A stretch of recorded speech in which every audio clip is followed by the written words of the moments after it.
Hey guys, welcome back to the channel. Thank you so much for clicking on the video mine. It means a lot that you guys keep clicking. If you guys keep clicking, I'll keep making it. Today we have the same special guest that we had last time we did a podcast, Skylander Gamer TV. Welcome, Skylander.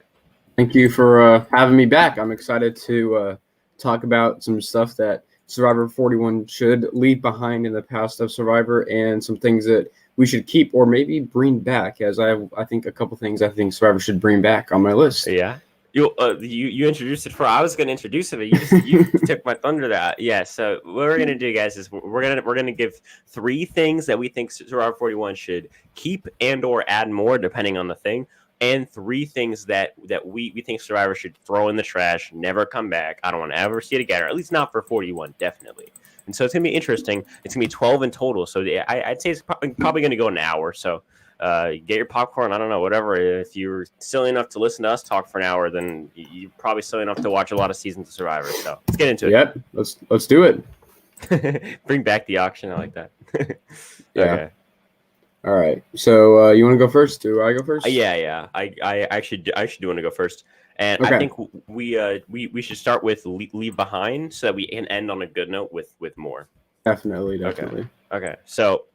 Everyone knows I hate this advantage. Everyone knows I absolutely despise this advantage. Everyone knows that I want this advantage to go rot in a hole, never come back. It's the idle nullifier. I think we should leave the idle nullifier behind forever. Lock it in the cage, never come back. I don't want to ever see it again. I think it does the exact opposite of what an advantage is supposed to do, which is to make up for someone's lack of social play, aka not having the numbers, and be able to give the minority the numbers. And so when the minority doesn't have the numbers, you then can use an advantage to get power in the game back, or to at least have power for a vote. When you give an advantage that can block an advantage that the minority can use, then when the majority gets it, like in season 39 with Janet, they can make a vote final, and there's nothing that the minority can do at all to stop that. And I think that's a serious issue, and it really is a serious. I mean, it worked perfectly in David vs. Goliath. The best version of it is in David vs. Goliath, which, by the way, wasn't even like that impressive. It was pretty underwhelming, but because of all the build up and it was in the moment, it was pretty cool. But I think that's the only way it works, and it's not going to work like that 4 times out of 5, which I think it needs to go. I think it needs to go. And I don't want it to come back ever. Thoughts? Oh yeah. I agree. I mean, I would even give it 1 out of 4 times. I think the item nullifier will work maybe 1 out of 1,000 times, because the situation in David versus Goliath was like just the absolute the most perfect situation it could have worked in. Yep. And the 1 in 39 was just like a situation that it wasn't even a worst scenario probably. I mean, like, it was something that most likely would happen. Giving it, even if the minority gets the idle nullifier, they can't do anything with it. Like you see with Parvati in Winners of War, she has an idle nullifier, but she can't like do anything with it. That's true. Well, like what she can do that she's on the minority, she can't use it. I totally forgot about Parvati even having that, and you know why? Because she couldn't use it. Yeah, it was so forgettable.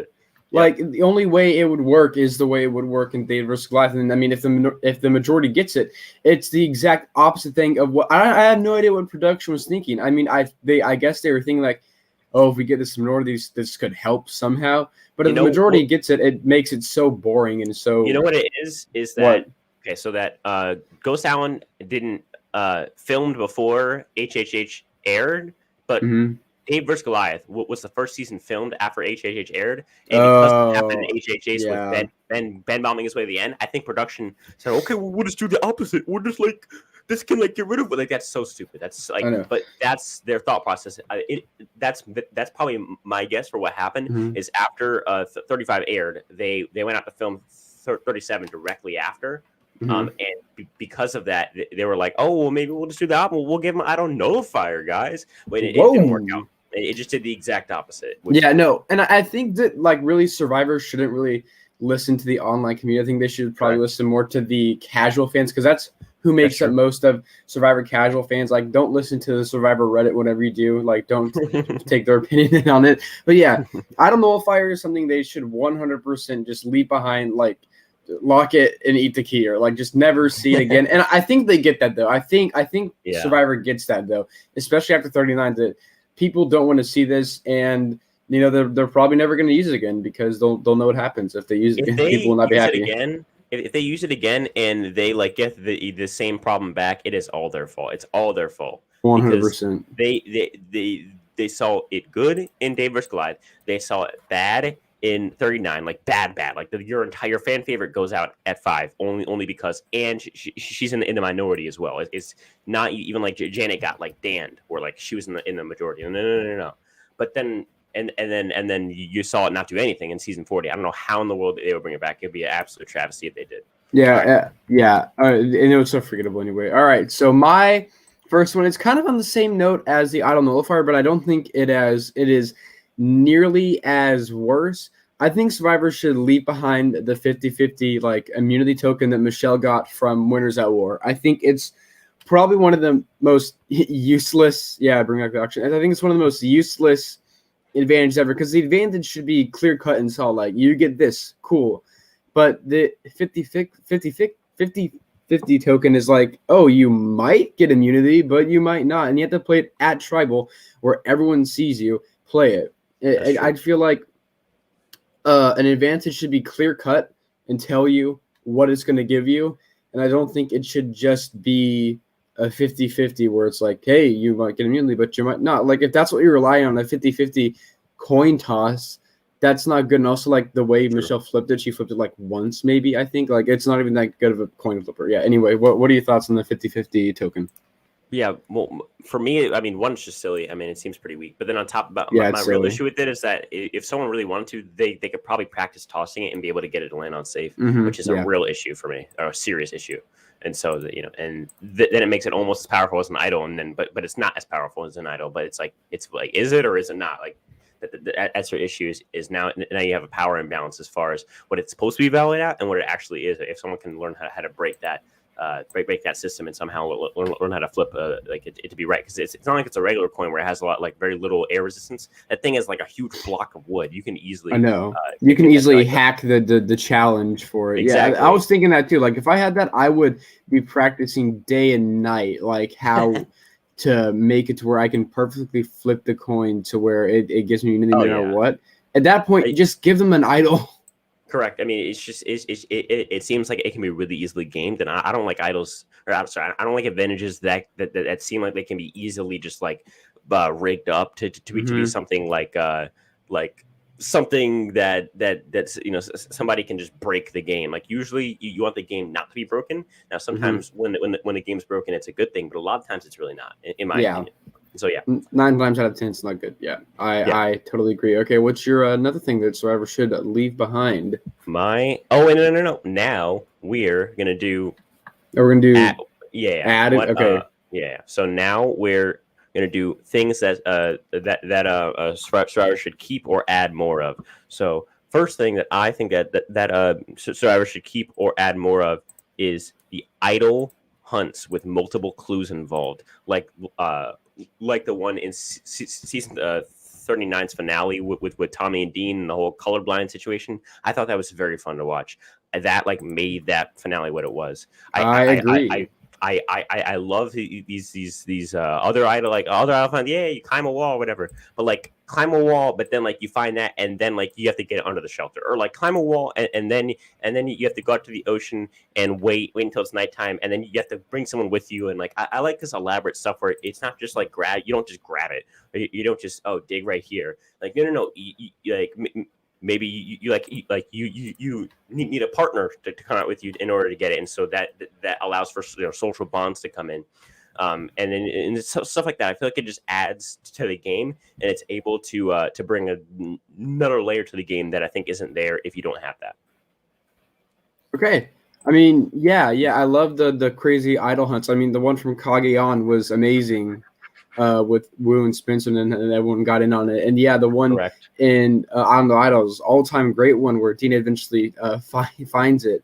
Everyone's scrambling around. I actually like how they used buffs to do that. I think there should be more clues and buffs or idols maybe, but that's kind of off topic. But I do agree that I like to see crazy idol hunts.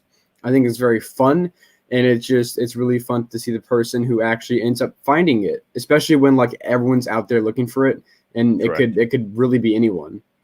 Yeah, no, And I like, mean, yeah, it's fun. so it's one of those things where like, it has a lot of potential. They just stop doing these like idle hunts. Like I don't want to like if we're gonna have a hunt, I want it to be a hunt, not just like oh it's a hunt. Like I'm like he found like he did it. No. I want someone to have to like spend a good several hours and or days finding an idol because it's so Mhm. powerful in the game. But so the fact that someone can just find it in a tree and that's it, and Yeah, there's like some of nothing the else. newer like Yeah, idle locations are like all you had to do ridiculous. is look into a tree, a hole in a tree. Like, Yeah, why? it's flat out embarrassing. Some of them, I mean, like the ones that Ben was finding, where he just sees a color in a tree, pulls it out, and then starts celebrating. Like that's ridiculous. You need to find something, and then maybe find something from there, or maybe even find something from there, or maybe you need to split it in half with a friend, like we are already have. I feel like I like these are that all one. things. I'll add that. Yeah. I like the having a split idol with Yep. a friend. This is not one of Yep. my ones, but I think that Yeah. should Same. keep it as it means you have to have some sort of Social social bonds. Yep. bonds, and I like that. I think they should probably keep that where you have to give 50% of it to a player. I especially like that in the pre-merge when everything's still kind of People kind of are getting arbitrary there. with Yeah. getting their alliance and still. So yeah, Yep. I think that's a good one. I love watching crazy idol hunts as well. So yeah, I agree with that. I want Yeah. to see that. I think that those can also form like Wendell and Dom type of bonds, where like it's like really Oh close yeah. bonds, But one good which I thing about really Ghost like. Island, Is Wendell. Yeah. So yeah. Is it my? No, it's you. it's me. Yeah. So Your yeah, turn I for. mean this is a pretty generic one, but yeah, Survivor Auction. But I want to bring back the Survivor Auction with a couple different rules. First of all, I don't want any of the Survivor Auctions to have advantages in it. I want Jeff to at the very beginning say there's no advantages here, so everyone is just having a fun time at the auction, buying Yep. food. I mean, like I liked every single auction. I didn't dislike a single auction except that one part in Worlds Apart where Mike makes his weird move. That's like the only Even like. Thailand's auction. Yeah, I even like Thailand's auction because it was actually kind of different where they did it in the pre-merge. Yeah. Yeah. I think the Survivor auction should be back, but I don't think you should be able to get an advantage from it as we see people rig it. Like again, like we Yep. see multiple people rig the auction to where they just don't buy anything and wait for the advantage. And I think that's overall why they stopped doing it because people were just rigging the auctions to where they Yep. could just get an advantage. And while if there's an auction, I would do that too, but still. It just became an advantage auction rather than a food auction, which is what it started out as. Oh my god, there's food, be free food. All you have to do is put money in.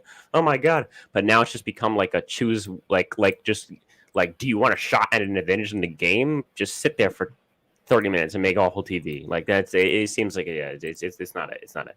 So yeah, I think they should bring back the auction, but with no advantages, and everyone just can buy food. And I think that would truly be a fun thing to watch on TV, as everyone knows that there isn't an advantage going around, so everyone can just have a good time.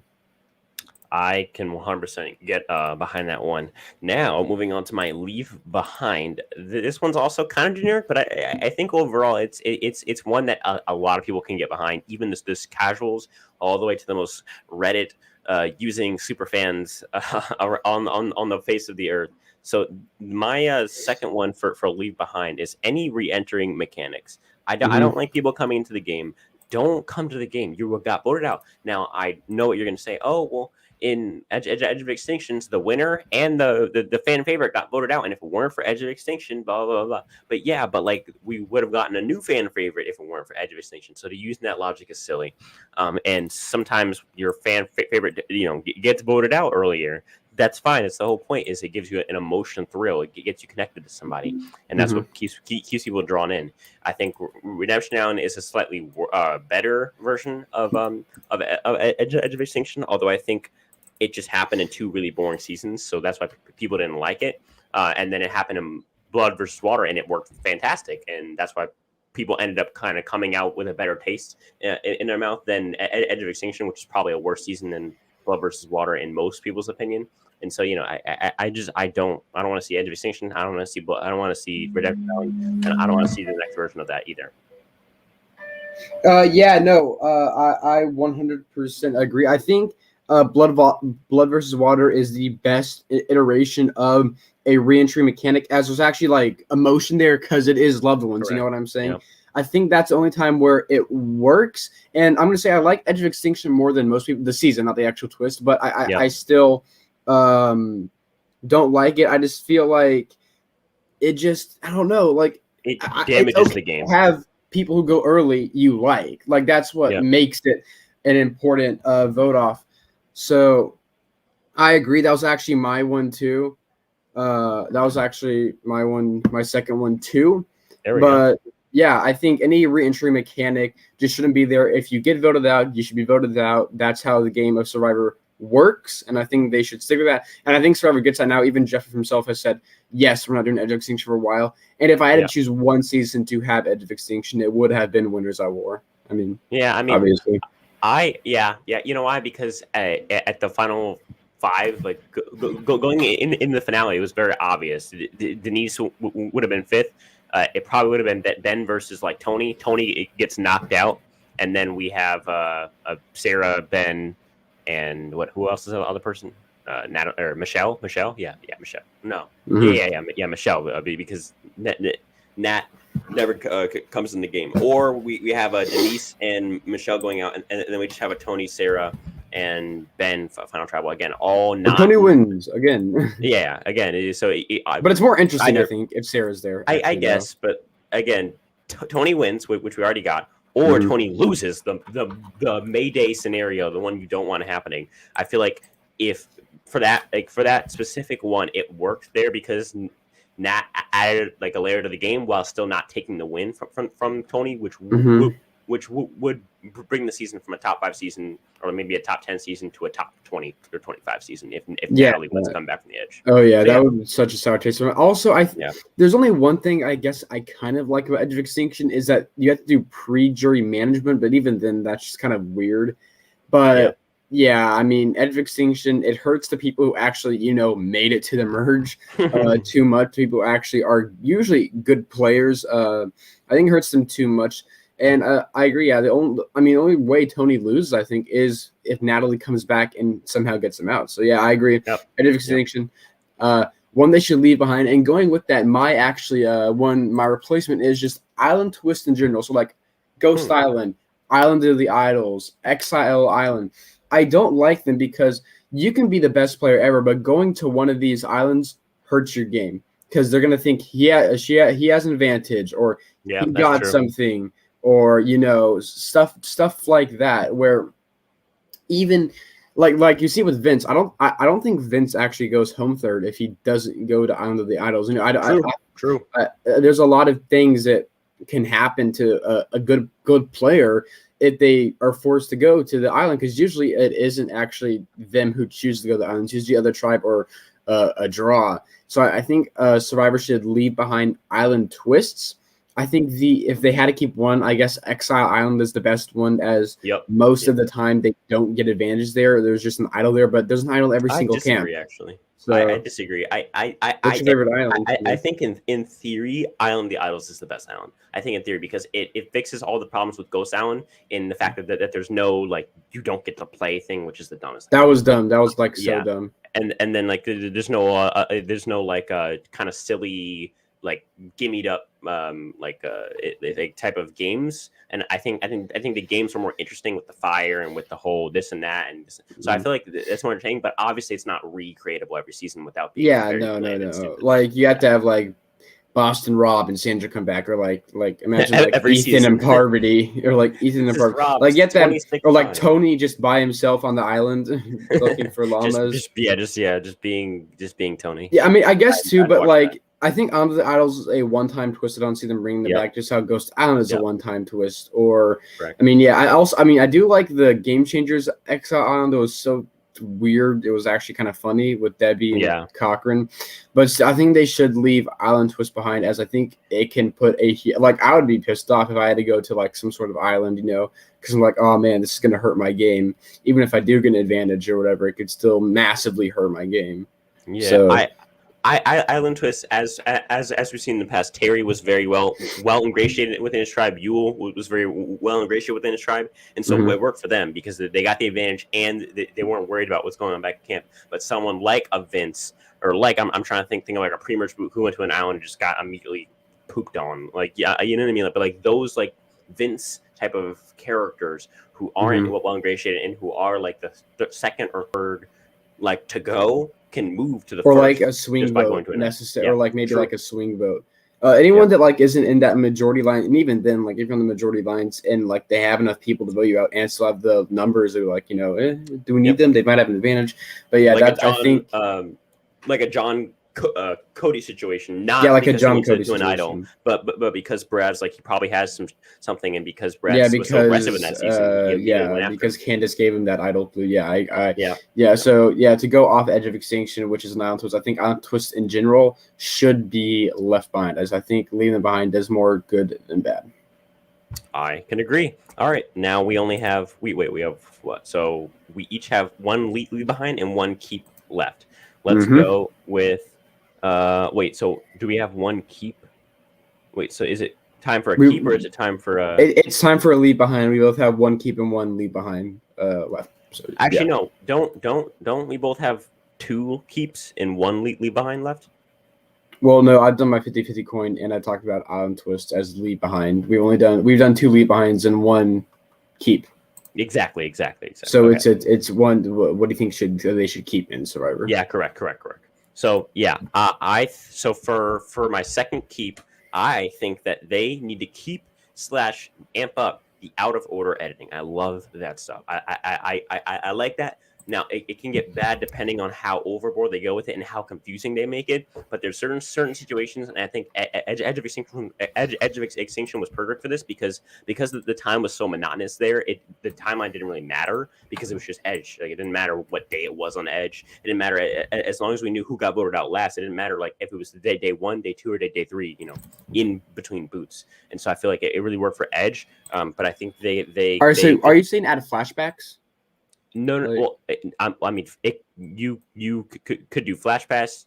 Sorry, flashbacks. You could do just in it just total just like out of order editing. So like when Rob is like, oh, like everyone's like, oh, I guess not there, and it pans to Rob and he's like, actually, I actually, got I it. haven't. No, yeah, And that then, was yeah. fun. I agree. Yeah. I like that. Not in all situations. Like I don't want every idol find to be like we get tribal and he's like, but wait, and you cue back to like Ben finding his eighth idol and like that's not what I'm looking for. I'm looking for like a Rob type of situation where it's like oh maybe 2-3 times a season, maybe 4-5, but not any more than 5 because then it becomes like almost every other episode, which is not entertaining. And so yeah. No, yeah, I can totally get behind it. I think one of my more favorite examples, I guess, of that isn't like a Rob thing is when Dan finds his idol in David versus Goliath, where it's like everyone's scrambling around. And it's funny because I actually have the idol in my pants, and then it shows him getting the idol.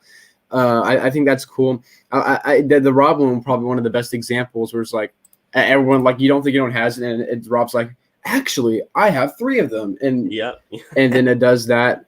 I like when like players like, hey, I actually found the idol, and like there's a flashback. I don't think it should happen too much because then it'll get stale. But like every now and again, kind of spice things up. Yeah, I agree. I like the out of order editing, especially when like very fun characters that present them. Yep. So No, I agree because sometimes because Survivor's all about like it's day 23 right now, like we're telling you on the bottom of the screen, it gets kind of like on the train of like on like the time period like a little bit too much where we're like almost too much in the know sometimes like we like know too much, so it's nice to be tricked sometimes, just not too often. Yeah, but I actually want to know the player has the idol, unlike the like Amanda one in Micronesia. Is that the only time where they didn't tell us that she had it? So is that the only time when someone doesn't have the idol and they don't tell us? No, her and Ben. But Ben had. Ben had the 1 in 6 idol play. Like when it was 6 votes against him and 1. Yeah, that was the only other time. I actually like that, but like only like once every 5 seasons when it's like just perfect. Like the Ben one, where if Ben had just like found another idol and we spent 5 it'd be more minutes, boring. Yeah, it'd be boring. The tribal council. We know Lauren's gonna go Yeah. And then the minimum was pretty obvious because we knew that they were going to vote for Alexis if they did have an idol. So that was kind of boring. So the only like I unknown, felt like it was too obvious that the plan was going to work. So it was like, yep. So they needed to leave something up to unknown. So yeah, I get it. It's like a once every five seasons thing at most, and anything more than that is kind of silly to me. All right. So something that I think Survivor should keep, and I guess in this situation add, is a season name. I'm excited for 41, but I wish it would have been called like Survivor, Dawn of a New Era, or something like that. You know what I'm saying? I don't want just like Survivor 41, and we know that Survivor 42 is going to be called 42. I do think they're probably going to stop that once 43 and 44 happens. I do think that it's just going to be like, 2-season gimmick thing. But I do like when seasons have names. Now, granted, I don't think like you should base them around twists. But I do think you should have a cool season name. And obviously being in Fiji is the reason why they had to come up with islands to have a season name. But I don't think it's that hard to really like name a season over just kind of something. You know what I'm saying? So yeah, I think Survivor should keep season names. I have no issue with like doing a season number once every few seasons because it got to a point sometimes where like they were just coming up with something just to have a name, which is silly. like Survivor 50, like I think that's okay if you call it Survivor 50 or like Survivor 60, like it's big seasons, you can call them by their number, but like even then, but for those seasons you're gonna have a name because you're gonna have some sort of all-stars twist. But I'm talking about like if for season 47 they're like, okay, we just can't think of anything that wouldn't be ridiculous. I would much rather that they just say, oh, we'll just call it season 47, than to give me like heroes versus villains versus hustlers versus millennials versus Gen X. Like I'm all good. Like I think it's really easy to come up with at least I think like you can do like cast. I honestly I like cast twists usually more than island twists. I'm actually more of a fan of HHH than most people. I love millennials versus Gen X. I mean, I like. Oh no, same.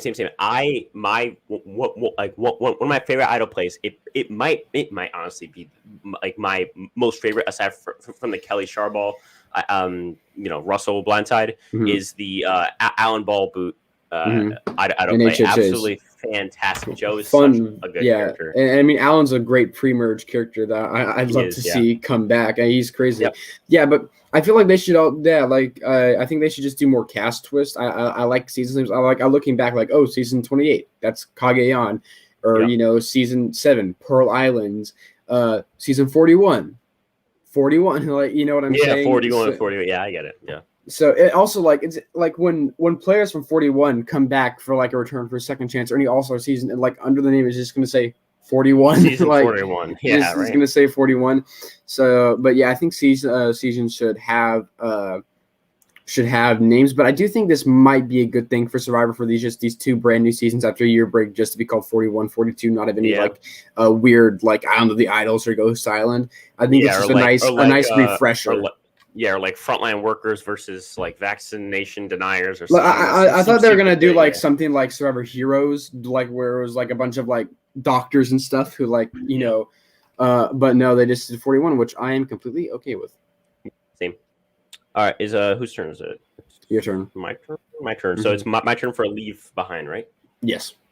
Okay. So I think that they should leave behind reward challenges, except for the ones like the spaghetti one in HHH. I love the idea of a layered one that has like it's all about I want to be in the know, and I also kind of like I want to be tricked and also be in the know at the same time. And I think that the spaghetti one is perfect because you don't know how it's going to go down, but you know about the spaghetti, and none of them do it all. And then you like can guess, okay, like who's going to figure it out first? Like how many times deep into it? Like it's going to be like 3 people, it's going to be 4 people, and you're able to see it and like be able to understand it, but it's also complicated and layered. And so I like those, but I don't like the reward challenges where like we have to waste 10 minutes instead of me like seeing somebody like make a crucial alliance or have a really big conversation. It's like you waste 10 minutes on a challenge and they get a pizza. Instead, I'm looking at a peanut butter and jelly sandwich challenge where they get 5 peanut butter and jelly sandwiches and we waste 15 minutes between the challenge them like getting back and eating it, and that's it. And like that's such a waste of my time, especially in post merge. It's ridiculous. It's actually it's funny that you mentioned the spaghetti challenge because actually in the newest episode of Australian Survivor, they did something just like that. They had a candy, they had a candy shop, and each person went in, and there was an advantage inside of the candy shop. It was great. The advantage itself wasn't that good. Didn't they have like a popcorn thing? Yeah, they had a popcorn one in All Stars or something. Or I don't know honestly, but yeah, it was fun though. Yeah, like in the newest episode of Australian Survivor. Which do you watch Australian Survivor? You have to have like I have a VPN, so I can change my location just to see it. But no, it was fun. That sounds pretty good. Yeah, and the advantage itself wasn't that good. It was like when the person got it, it was like you can bring you and someone else to the other tribe's tribal council. If they go to tribal council, it was like what? Oh wait, you wait, hold on, wait, reverse. You can bring what and what? So if the other tribe loses, right, that person found the advantage could bring them and someone else to the other tribe's tribal council and vote for someone there, but that tribe can't vote for them. It was like so complicated. That sounds so complicated. And I know it was convoluted. Like what, but no, I think Now, I do think there should be like reward challenges on the show, like when they're actually filming, but they don't have to show us it. Yeah, but if it's funny or like has gameplay in it, like because the reward. I mean, also like the Applebee's one from Honor of the Idols is just kind of like funny, just because like everyone's like, "Oh my god, Applebee's, I love it." And they're like giving basically a free sponsorship to Applebee's. Yep. I think if there's gameplay in it, there should be in it, but if there's not, cut it. I can 100% agree. I have no argument with that. All right. Is it your turn to give me your last keep? Is that it? No, it's my turn to give you a leave behind, and I have one more after that. Yep. Survivor should leave behind pre-merge players on the jury. I don't think there should be pre-merge players on the jury. Like the Jack one, I think was actually only there because they were thinking if they had to eject Dan later. I think that's why Jack was on the jury ultimately. Really? Yeah, I think that Survivor was thinking ahead and like, will we have to eventually remove Dan? Because the situation was already going on. I do think that's why Jack was placed on the jury. Yeah, it was. And I mean, it even more happens literally the next episode where like in the merge episode. So I think the production was already looking at Dan if they had to eject him. I think that's why Jack was on the jury. They haven't actually confirmed why Jack was on the jury, but yeah, I don't think pre-merge players should be on the jury. I think it's weird because Jack never met anyone from Lyro. Not a he didn't meet Dean, he didn't meet anyone. So why should he be able to cast a vote for people he never met within the game? If you make them merge, you'll meet everyone there. You'll get a taste of everyone. But if you're like Coach or like Courtney, who's someone who never met any of the heroes, why should you get a cast to vote? And even though there wasn't any heroes, although I will say we would have never got dragons. And listen, wait, do you not know about dragons? No, I know the little band they had on Ponderosa. I mean, absolute. There's two songs in a specific. I can't remember the names, but absolute box. I just have to say the Dragons. And, shout out to Dragons. And even like on Cook Islands, there was like 3 or like 2 pre-merge players that made it to the jury. Three. Yeah, there are 3. Why should 3 pre-merge players make it to the jury who never met any of these people? It was so ridiculous. It was like I think her name was like it's like Jenny, Brad, and like one other person. Yeah, and in Fiji it was like Rocky, and I think it was only Rocky. Might have been one more person. Was it Lisi? No, Lisi was a pre-merge player actually. Yep. And then, So like, why should these people who never met any of the people who could possibly be in the final 3/2 whatever be able to vote for them because they never met them? Like they're just like naturally going to have bias towards the people that knew. And while Jack probably still votes for Tommy no matter what, still like I think that pre-merge players should not be on the jury. I don't care if they're a fun character that gets voted out 7th. They should not be on the jury. Correct. All right.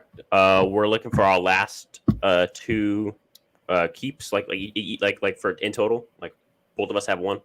I think we both said 2. We have 1 more keep and 1 more leave. So yeah. So there's something you think they should keep? Wait, we have 1 more keep and 1 more leave for each of us? I think so. You have 1 more leave? Wait, actually, no, I think I've said all my Yeah, exactly. So we just each have one more keep, right? Yeah. One more Okay, keep. cool. So so here's my keep. So I don't know what, like, it's not really a keep or an ad. It's just a change, but I like it. Or it's not that I like necessarily like it a lot, but I'm fine with keeping it in the game as long as it's changed. And this is whispering. Whispering has gotten out of hand, especially when it was at war. It became that they were just whispering to whisper, and it got to the point where I started to roll my eyes whispering. Something that I was so shocked by the first time it happened in like Game Changers. Game Changers was like the fifth season I watched, like when I was binging, and I was like, wait, what? I just watched South Pacific, and now they're whispering and Game Changer, what? And so it was super cool. But like then you get like the eighth whispering to happen at a tribal and Winners at War, and like the merge episode, like it happens every episode, and it becomes like laughable, and you start rolling your eyes because it like so, and it's tough to say like. Do you make a rule against it? Do you say, okay, you can't whisper, but then you're overstepping your bounds within the game from the perspective of production. And so I think the only thing you can do is just edit it better. Give me all of the editing as much as as much as you're willing to give me without just spoiling the boot completely. I think that the Julia boot and Edge of Your was actually edited pretty well because it was so chaotic, and I think the editors did a good enough job to like the shot where Aurora and Julia are like looking at each other, and she's like, "You blew it" to Aurora. Julia's like, "You blew it, man. You blew it. Like you blew up my spot." And that's like how it, like we can kind of get a sense that okay, Julie's or sorry, is it Julia? Is it Julia? Yeah, it's Julia. Yeah. Yeah, so we can get a sense for why Julia goes home because she really says it out loud, like you just blew up my whole spot, Aurora, and we get back and we hear everybody say, "Yo, Aurora just blew up Julia's spot," this and that, and so we like get an idea of why Julie goes home. But when you don't edit whispering correctly at tribal, I think it really does put a prohibition on the amount of knowledge that I can get out of a tribal and the ability for me to follow a tribal. Yeah. Don't blindside us just to blindside us. Like, actually give us a reason why this person. Like, I think Tyson. Like, I had almost no idea why Tyson went home after the whispering. 100%. Like, the players have mics. Like on them. Like, let us hear what they're saying. You know what I'm saying? Like, why do? Like, I want to know what Tony just whispered to someone. Like, he gets up, goes to whisper, nothing. You don't hear anything. Like what he says at all. Like why? I want to know what's going on. Don't make it to where like we know 100% who goes home, but at least give us a reason why this person went home after all the whispering. I think chaotic tribals can be fun if they just edited them better. Correctly. So or just gave us more or less depending on like what happens. I can't specifically think of a time when it was edited too much, but I'm sure that there's been one because it's happened like 8 trillion times, and I know that there's times that they gave us too little, and so just you get like millions of dollars to edit it. Yeah, just like Goldilocks, like right in the middle. Come on. Yeah, so, I've actually heard that there was whispering at the first Winners at War Tribal Council that didn't make it on air. There we go. And so like why not? The first ever tribal council, why not give us it? So I have heard that there was whispering, at least more whispering going on there, because I know that like Jeremy and Ben were like whispering basically the entire time. But yeah, so yeah, I agree with that. I think chaotic tribals can be fun, but give us a reason why someone went home instead of just blindsiding us. Just blindside us. All right, give me your last keep/add more in Survivor 41, and then we'll cut this off and get to our lives. All right, so I know you really want this, and this is more of like a add-in than a keep, but I know you really like this. I want this too. I want age diversity in a cast. 100%. I think that's I honestly think that's more like better than like racial diversity or whatever. Yeah, any diversity. Any other diversity. Yep. I think age diversity. I think your age is ultimately what like forms you. You know, like you could be like 15 and like have all these viewpoints, but like when you're 50, you know, it can be completely different. You know, like I want to have older people like win seasons. I don't want to have just like 2 50-year-olds or like 2 people above the age of 40 on a season. Correct. I think age diversity is so important. Like, why can't we have like a cast that has a bunch of middle-aged people, but they want to play? There's tons of middle-aged people that probably want to play Survivor extremely hard. And well, I mean, I guess Survivor is ultimately like for younger people. Like we've seen older people win the game. Like Bob Crowley, like what was he, 60 or like when he won the game. So I think age diversity is something that there should be more of on Survivor. The thing for me is that I feel like your age is a lot more important in your life. Like Mm-hmm. right now, just like if you're watching this right now, like I'm talking to you too, like Skylar, like think of how old you are and think of how much your life has changed in the past 7 years and Mm-hmm. it's 7 years in the future. Your life's gonna be completely different. You could have a kid and then 7 years back you couldn't even you couldn't define half the words that you use on an everyday basis. Yeah. And so I feel like that's such more of a difference than this guy's white, this guy's black, or this Yeah. person I mean, is never straight. This also, person like isn't. a 50-year-old can still relate to like someone who's like 27. Like, oh, I used to be just Correct. like you when I was 27 or like 25. You know what I'm saying? Yep. They can Yep. still know what they think like, and like that could maybe help them in the game. Relate. Like relate. Yep. Yep. So I think age diversity. Whereas a white dude cannot relate to a female, or a straight can't relate to gay. I feel like it's a lot more easier to have people that like, because age is something that everyone goes through unless you die young. Everybody goes through an entire chain, I guess, of age. Of your age changing, and it changes for everyone so often. So I feel like it's more of a fluid thing, and I think overall for me definitely, and for I think most people, if you look deep enough, I feel like your age is so much more important than anything else in your identity. And so I think age diversity is 100% important. I think it's the most important. But don't put someone so old on the cast that they can't even like do anything. Of course. It'll just be the first vote off. Like, don't give us another Jim Lynch or whatever his name was on Guatemala. Yeah, Jim Lynch, he like broke his arm because he like breathed or something like that. Yeah. It was what? Poor Get guy, out of here. poor Yeah, guy. but yeah, I think there should be way more age diversity on a cast. I mean, some of my favorite players are like older players. Like Denise is one of my favorite players.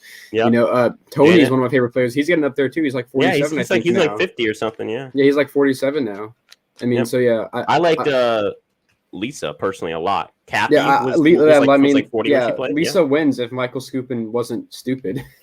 You know, well, Lisa wins if she takes Abby to the final. I think 3. I think she beats Skupin. Honestly, I think she beats Skupin. Yeah. Well, so, yeah, everybody beats Skupin's. Yeah, he's bad. Skupin's just like delusional. But yeah, like Lisa, I really like Lisa. Like some of my favorite players are older players. So like, come on, give us more. You know what I'm saying? Like, why not? Of course. I mean, I can 100% agree with that. If you're watching this live, tell us what you want, back, or what you want to leave, blah, blah, blah. If you're watching this after the fact on either of our channels, tell us what you want them to leave behind or add back. Tell us if you want more of these podcasts on either of our channels. And if that's it, thank you for watching.